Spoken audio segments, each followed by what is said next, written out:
Bienvenidos al podcast DF Contrafactual con Jorge Fantuzzi. Conversaciones para entender las señales de la economía.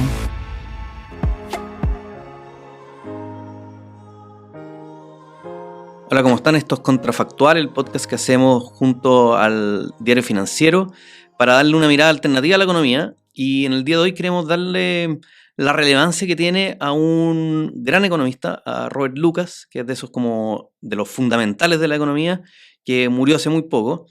Y para esto tenemos a un invitado de lujo, Javier Turén. Javier es economista de la Chile, estudió un magíster y un doctorado en la University College de Londres y es profesor del Instituto de Economía de la Universidad Católica y especialista en todos estos temas que justamente Robert Lucas, este gran economista, era como su área de expertise, donde hizo sus grandes contribuciones. Así que, Javier, muchas gracias por acompañarnos, por estar hoy con nosotros en este capítulo. Muchas gracias por la invitación. Feliz de contarle un poco de cómo Robert Lucas ha influido. Nunca lo conocí personalmente, pero al menos contarte un poco lo importante que ha sido en macro y particularmente las cosas que trabajo yo.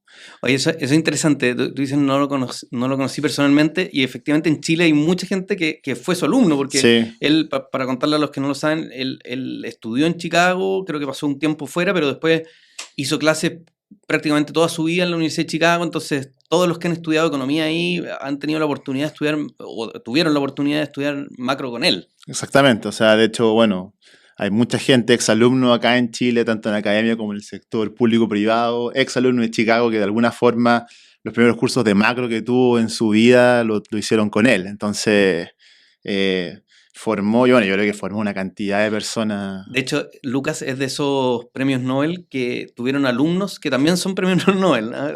Absolutamente, sí, es de esos absolutamente. Como... O sea, trabajó con Ed Prescott, que después se ganó el Nobel, que también murió hace un tiempo, y así. Entonces, y grande, las personas que uno mira en la academia hoy día fueron formados por Lucas, y siento que, un poco como decía al principio tú, si uno puede hacer como un ranking, yo creo que Lucas ya está en el top 3 de los macro más influyentes. Uno puede discutir quiénes son los otros dos, pero Lucas, las contribuciones que hizo son... Hasta el día de hoy se siguen discutiendo, básicamente. Yo, de hecho, cuando estábamos preparando este podcast, comentaba que este es de estos economistas que sus contribuciones al final son tan importantes que se estudian en los pregrados. Es como tan importante que pasa a ser como parte de la formación básica en economía. De hecho, dentro de los tópicos del curso más introductorio de macro que hacemos nosotros, tocamos versiones simplificadas de uno de los modelos tradicionales que él tiene, el famoso modelo de la isla, que se llama las islas de Lucas, que un poco empezó con esta revolución de tratar de entender que la gente cuando decide cosas lo hace en función de lo que él cree que va a pasar, y la gente se equivoca en hacer eso, y eso tiene implicancias después para la política monetaria. Oye, vamos entonces a eso. Una de las grandes contribuciones, tal vez muchos de los que nos escuchan, nos oyen, les suena esto de las expectativas racionales, ¿no es cierto? Que es como Claro. una de su grande aporte. Sí. Tal vez, si nos puede explicar en qué consiste esto de las expectativas racionales y tal vez por qué fue tan importante, qué fue lo que cambió, cómo se pensaba antes la macro. O sea, bueno, hay que partir diciendo que las expectativas generalmente en economía son muy importantes. O sea, tú pensás en una familia, un hogar, una empresa tomando decisiones respecto a qué hacer, cuánto invertir, si comprarse una casa o no. Eso va a depender también de lo que ellos crean que va a pasar en el futuro. Y un poco hasta el momento, no sé, la década de los 70, se acuñó en la idea de que la gente formaba expectativas racionales, como tú dices. Y esto es decir, ok, la gente toma decisiones, forma expectativas, trata de anticipar lo que pasa en el futuro usando, ojalá, toda la información que ellos tengan disponible. Y también los racionales de que yo, si me equivoco, obviamente aprendo de mis errores, entonces no estoy equivocándome sistemáticamente en eso. Es una idea que es muy tradicional en la economía. De hecho, empezó por el año 60 con un economista llamado John Muth, que lo pensó en un contexto muy distinto al de Lucas, en un contexto micro, en un mercado muy particular. Y lo que hizo Lucas fue decir, bueno, esto, modelar a las personas en términos de cómo forman expectativas en un modelo macro, él lo acuña en esta idea de las islas y empieza a pensar y dice, ok, hay personas que van a tener que tomar decisiones, y la política monetaria va a influir en esas decisiones. Y la pregunta es cómo se genera esa interacción entre la política y lo que las personas deciden. Cuando estamos hablando de política monetaria, estamos hablando, de nuevo para los que nos escuchen y tal vez no están inmerso en el mundo, Lucas. Estamos hablando de las decisiones, por ejemplo, del Banco Central respecto de claro. cómo mueve la tasa de política monetaria y para controlar la inflación, por ejemplo, que es un tema que hoy día es súper relevante. Claro, entonces está el Banco Central tomando decisiones respecto a la tasa de interés, obviamente con un objetivo inflacionario en mente. Y la idea ahí es como pensar, ok, imagínate que por alguna razón yo tengo una empresa que estoy tratando de entender qué hago con mis precios. Y veo mi competencia, que la competencia está subiendo sus precios. La idea de esto es que, si, imagínate, no sé, yo veo que las empresas están subiendo 10%, por decirte algo.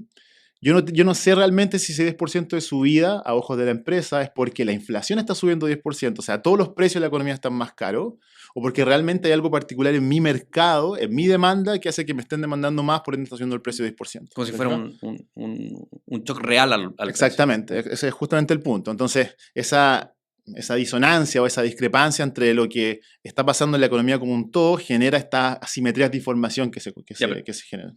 Déjame hacerte dos preguntas difíciles. Dale. Yo aquí vas a tener que tener mucha paciencia conmigo porque la macro no es lo mío. Dale, Entonces, dale. yo sé de macro más o menos lo mismo que de chino mandarín, o sea, casi nada. No, o sea, nada. Si estamos entonces en el mundo de la expectativa racional y estamos hablando de inflación, entonces, si yo creo que la inflación va a ser persistente, o sea, que tenemos un problema inflacionario en el país, yo digo, oye, sí, que parece que tengo que subir también mis precios, porque si no me quedo bajo mercado.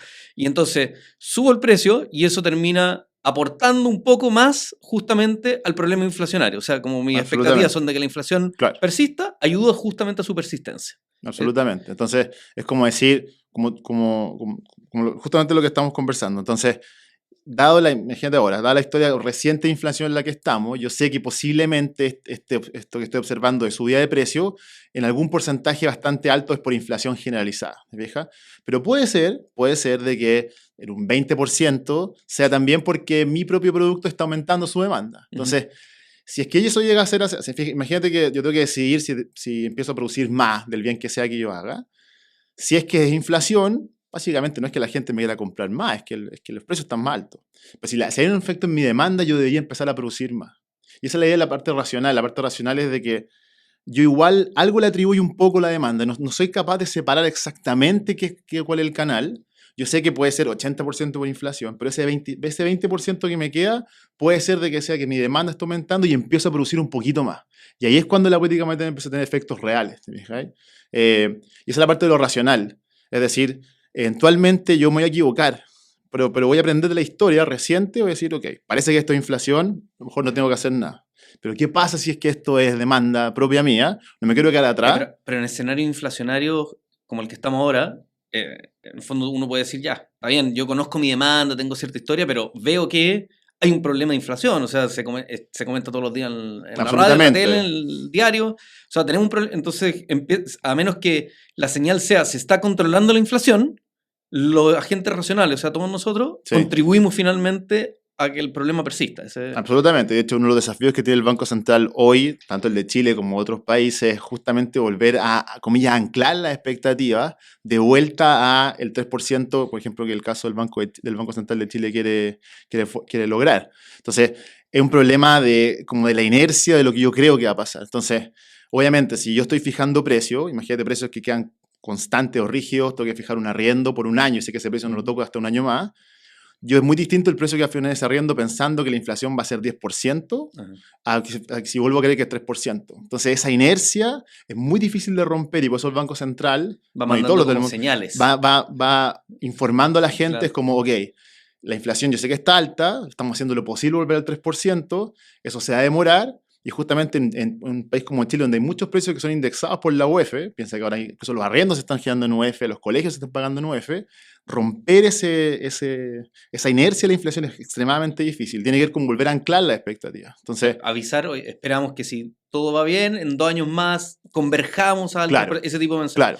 Oye, y ya, pues yo te decía, esa era la primera pregunta difícil. La segunda es, ¿cuál fue el aporte entonces, Lucas? Porque yo entiendo, claro, él le puede haber puesto un nombre, puede haber desarrollado toda esta idea, pero ¿cuál era el paradigma antes? ¿Cuál fue el cambio que hizo respecto de cómo se pensaba entonces estos problemas antes de su contribución? Antes de esto, bueno, siempre se le atribuyó un rol muy importante a expectativa.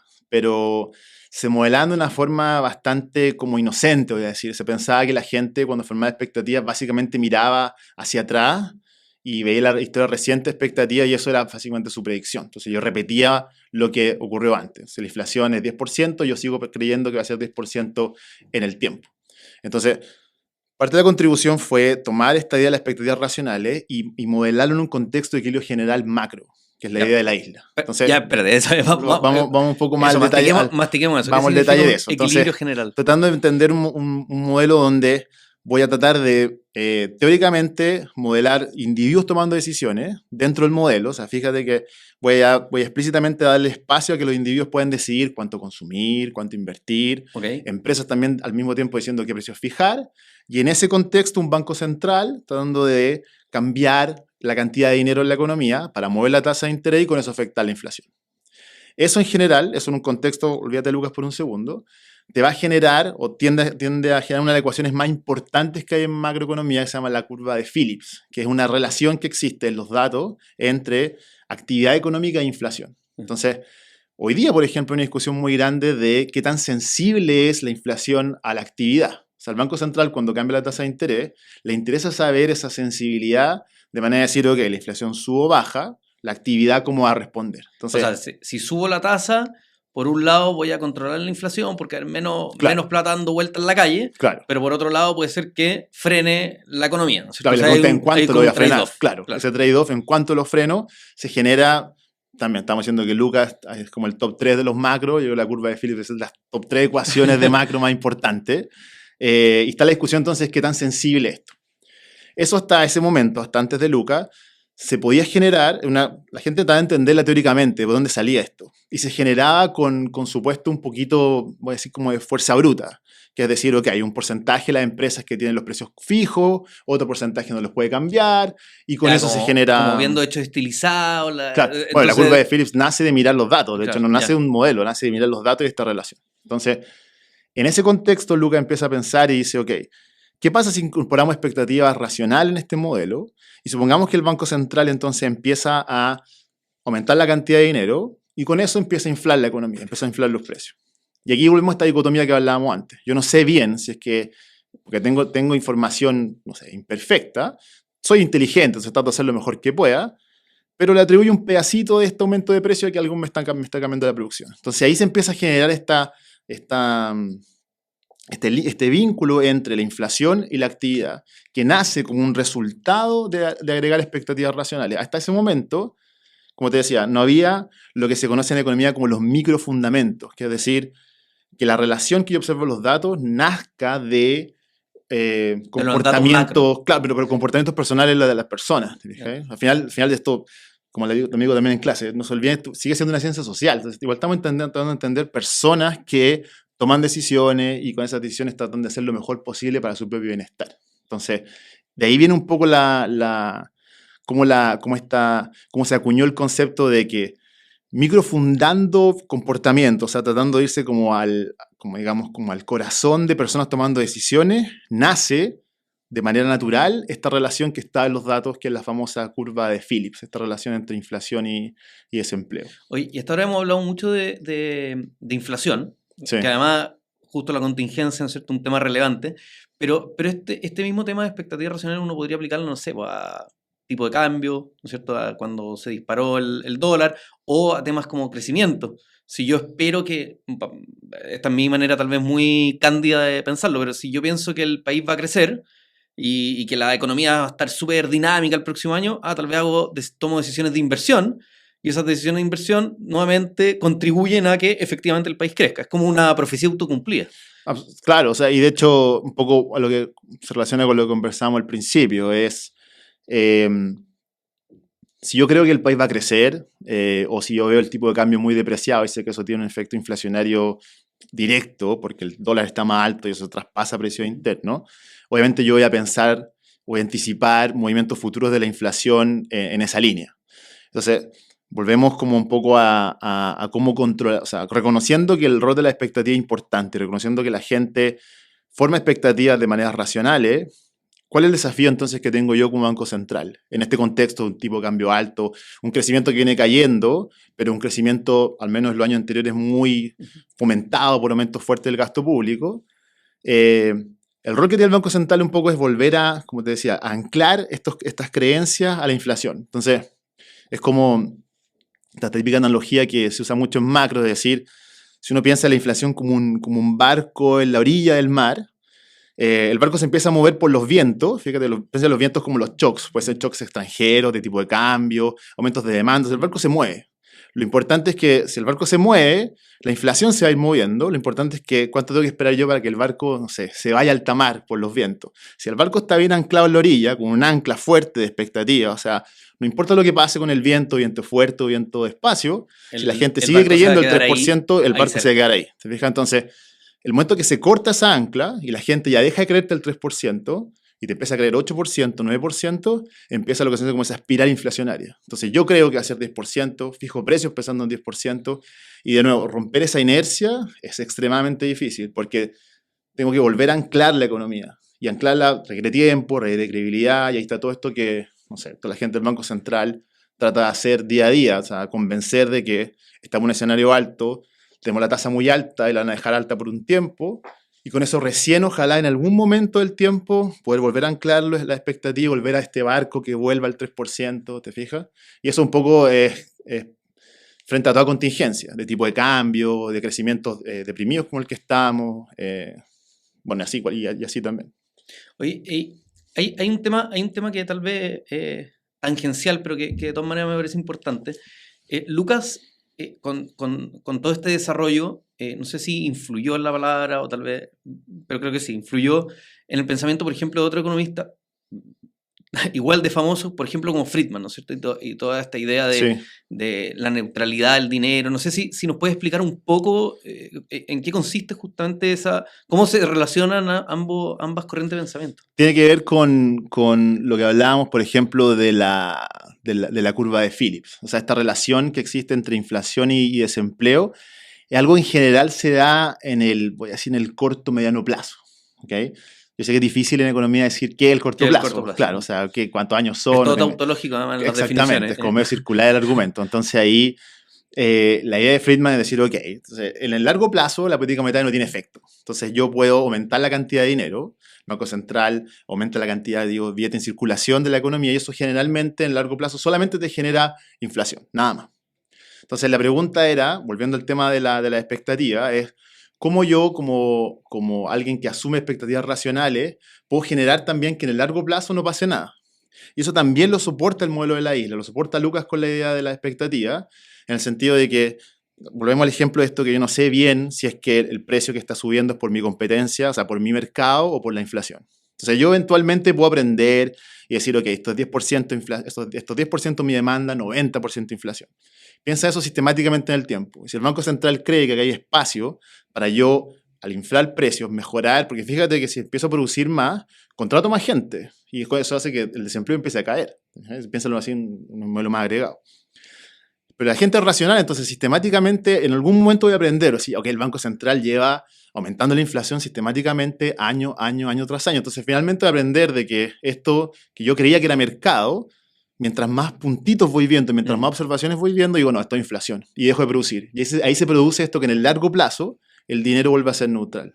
Y eso de nuevo vuelve al punto de la expectativa. Fíjate, entonces la expectativa logra como reconciliar este efecto que es en el corto plazo. Insisto que, bueno, ¿qué es el corto plazo? No sabemos bien. Pero también logra reconciliar este efecto que en el largo plazo el dinero es neutral. Y eso es porque a mí no me engañan tantas veces sistemáticamente. Entonces, si ya veo muchas observaciones de inflación, y digo, ya, esta cuestión casi que 100% de inflación. Entonces no haría producir nada. Bueno, y esto a los que les guste más la historia. Bueno, además Lucas creo que estudió historia originalmente. Ahí me puede fallar el dato, pero creo que estudió. Pero bueno, a los que les gusta la historia, ayudó a entender también la historia económica. O sea, ayudó a entender qué había pasado, por ejemplo, en la gran crisis, ¿no es cierto? O sea, muchísimo, o sea, claro, de hecho toda la subida de inflación de los 70 y 80 un poco se relaciona a esto y de nuevo, no era tan obvio cuál era el rol de cómo las personas tomaban decisiones en este contexto. Y eso, bueno, y ahí viene Friedman.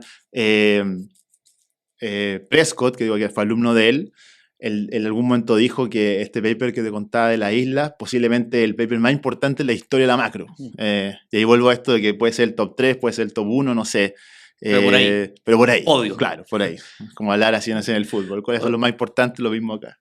En el podio, sí. Oye, hay un famoso término que está muy relacionado con todo lo que estamos hablando, que es la famosa crítica de Lucas, ¿no es cierto? Sí. Lo pongo en comillas, que en el fondo es como la arista, así lo veo yo por lo menos, es como la arista más empírica de todo este aporte que hizo respecto a la expectativa racional. Es decir, lo voy a tratar de decir coloquialmente y tú me corriges a ver si estoy mal, pero en fondo no podemos usar los métodos estadísticos tradicionales y ver para atrás cómo se han comportado las relaciones típicas, por ejemplo, de dinero e inflación, Claro. porque lo importante es cómo es tratar de entender cómo podemos modelar lo que las personas están viendo hacia el futuro, ¿no es cierto? Entonces tenemos que modelarlo de una manera distinta empíricamente. Exactamente. Entonces, supongamos que te convencí que las expectativas son importantes en economía, y supongamos entonces, claro, que ocurren cosas en la economía. Imagínate un cambio tributario muy grande y yo quiero evaluar esa política, quiero ver cuál es el efecto de eso. Hasta ese momento lo que se hacía era que se cambiaba la política, se simulaba, digamos, hacer un modelo, por ejemplo, de entender cuál es el efecto en impuestos. Y la crítica nace por decir, ok, pero yo no me puedo abstraer del hecho que si cambian los incentivos, cambian, por ejemplo, una política tributaria distinta, la gente va a tomar decisiones distintas. O sea, una familia, si yo veo que mis impuestos van a cambiar de forma permanente, yo no voy a seguir con los patrones de consumo que tenía antes. Y el reconocer que un cambio estructural no puede seguir dependiendo de preferencias o comportamientos que existían antes de ese cambio estructural, es lo que se hace como la crítica de Lucas, que un poco, siguiendo la jerga futbolística, dejan offside a muchos de los trabajos que porque están haciendo. Están todos trabajando viendo datos hacia atrás. Entonces, hasta el día de hoy, incluso, si uno va a seminarios del día de hoy, o sea, los modelos están muy sofisticados y todo, pero muchos comentarios en seminarios académicos que uno va y dice, pero esto está sujeto todavía a la crítica de Lucas, que un poco va en ese sentido, es decir, ok, estamos modelando un cambio estructural, no sé, en alguna política muy importante para la economía. Por ejemplo, los famosos retiros. Por ejemplo. Estoy tratando de ver el efecto que tuvieron los retiros sobre la inflación. Tengo que entender que cualquier inyección que vea hacia atrás no es igual a la que está en ese minuto, que estamos en pandemia, que era interpretando los retiros como un cambio estructural que hubo en la economía, claro. O sea, si es que fuera alguna política que iba para quedarse, entonces yo constantemente estoy retirando plata, yo no puedo atribuir el comportamiento de los individuos antes de esa política que no existía, y esa es la crítica. Entonces, como realmente uno se roba parámetros, o sea, uno cuando informa los modelos, cuando trata ya los modelos a la realidad, uno toma, comillas, ciertos datos, o sea, momentos de los datos que sean. Entonces, informo ciertos patrones de consumo y se lo doy al modelo. Esos parámetros tienen que cambiar necesariamente cuando cambian las cosas. Y es porque de nuevo la gente... Claro, entonces, si yo me abstraigo de eso y si yo no modelo el hecho de que cuando hay un cambio en política muy grande, los precios van a cambiar, los comportamientos van a cambiar, eso obviamente va a incidir y va a sesgar mis conclusiones. Y fue un poco la idea de la crítica también. Oye, y tú hablaste de la vigencia de la crítica de Lucas. Mi pregunta aquí, totalmente ignorante, es cómo ha evolucionado la crítica de Lucas. Porque efectivamente los modelos son más sofisticados. Los modelos, cuando hablo de los modelos me refiero a las técnicas estadísticas, ¿no es cierto? Sí. Son más sofisticadas que lo que él veía en ese minuto. Sigue vigente, pero por otro lado, la macroeconomía ha avanzado en la dirección de poder incorporar esta crítica a los modelos estadísticos Muchísimo. Y de hecho, con la revolución ahora, no sé, de todo el poder computacional, la inteligencia artificial, todo eso, la idea, o sea, piensa que tocamos este término, la idea de microfundar cosas, de poder modelar explícitamente comportamientos de individuos, hogares, empresas, y pensar de que hay heterogeneidad también, o sea, hogares de distintos niveles de ingresos van a reaccionar distinto, empresas más jóvenes, empresas más antiguas van a reaccionar distinto. Entonces, la revolución hoy, donde está la macro, creo yo, humildemente, está justamente en intentar hacerse cargo de esa heterogeneidad y microfundar esto, o sea, darle espacio de que conviven en la economía empresas que son nuevas, emprendimientos, con empresas grandes, que toman decisiones, el Banco Central afecta, o sea, hay shocks, hay cosas macro que están pasando, el petróleo cambia, la política monetaria cambia, le afecta a ambas empresas, pero la reacción de esas dos empresas son distintas. Y justamente son distintas porque tienen espaldas financieras distintas, no sé, hogares que tienen mejor acceso a créditos que otros.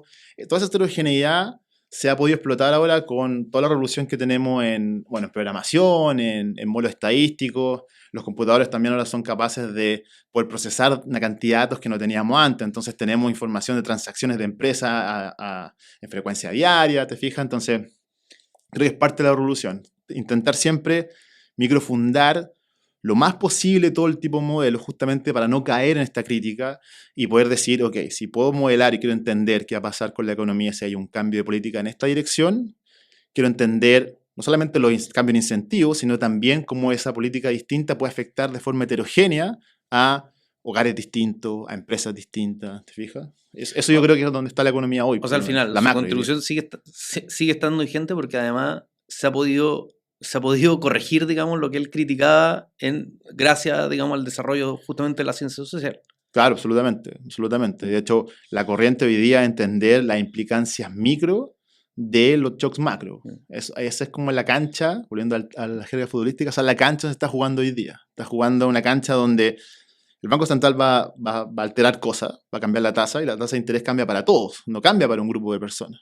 Probablemente la reacción de las personas va a depender de su historia, de su experiencia y de su propio contexto, y eso hay que reconocerlo. Entonces ahí empieza, y son cosas que recién se están empezando a dar cuenta ahora, de que las políticas públicas, tanto monetaria como fiscal, tienen efecto heterogéneo, asimétrico en las personas, y eso también reconoce de que son los grupos de personas que están diciendo cosas distintas en base a sus propias realidades. Y eso es algo nuevo, o sea, eso lleva 15 años, 20 años, ¿no? Recién. Claro, cuando hablamos de nuevo, son un par de décadas, pero... Claro.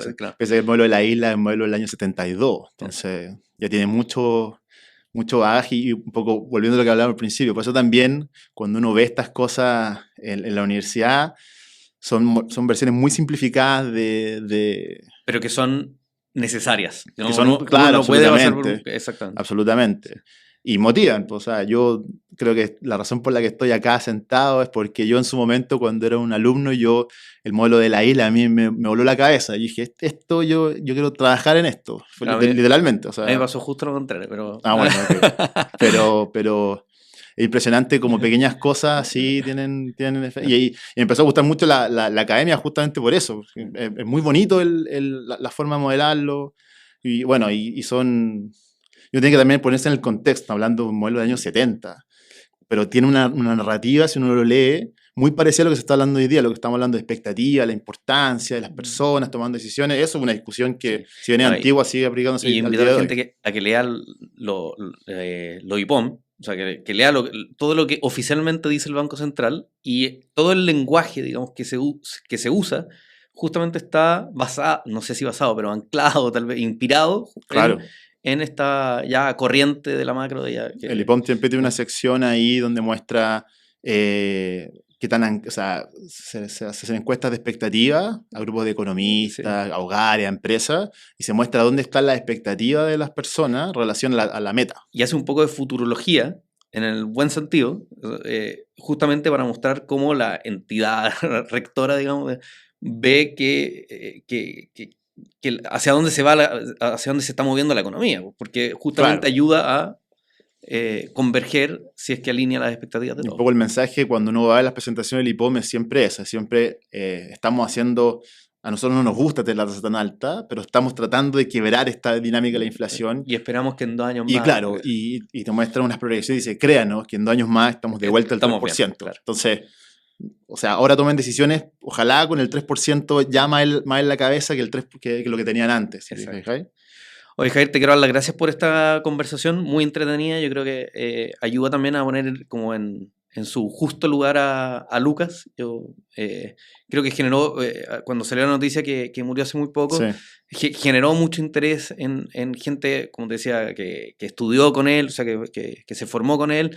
Pero también gente que entiende su aporte, así que creo que esta conversación ayuda también a que entendamos un poco justamente en qué consistieron esos aportes. Así que muchas gracias. Qué bueno, no, feliz de venir a explicar un poquito más de este gran economista, así que gracias por la invitación, Jorge.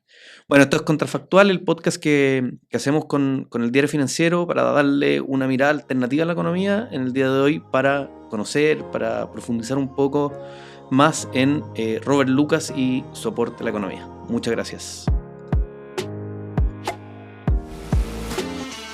Esto fue Contrafactual. Conversaciones para entender las señales de la economía. Un podcast de Diario Financiero.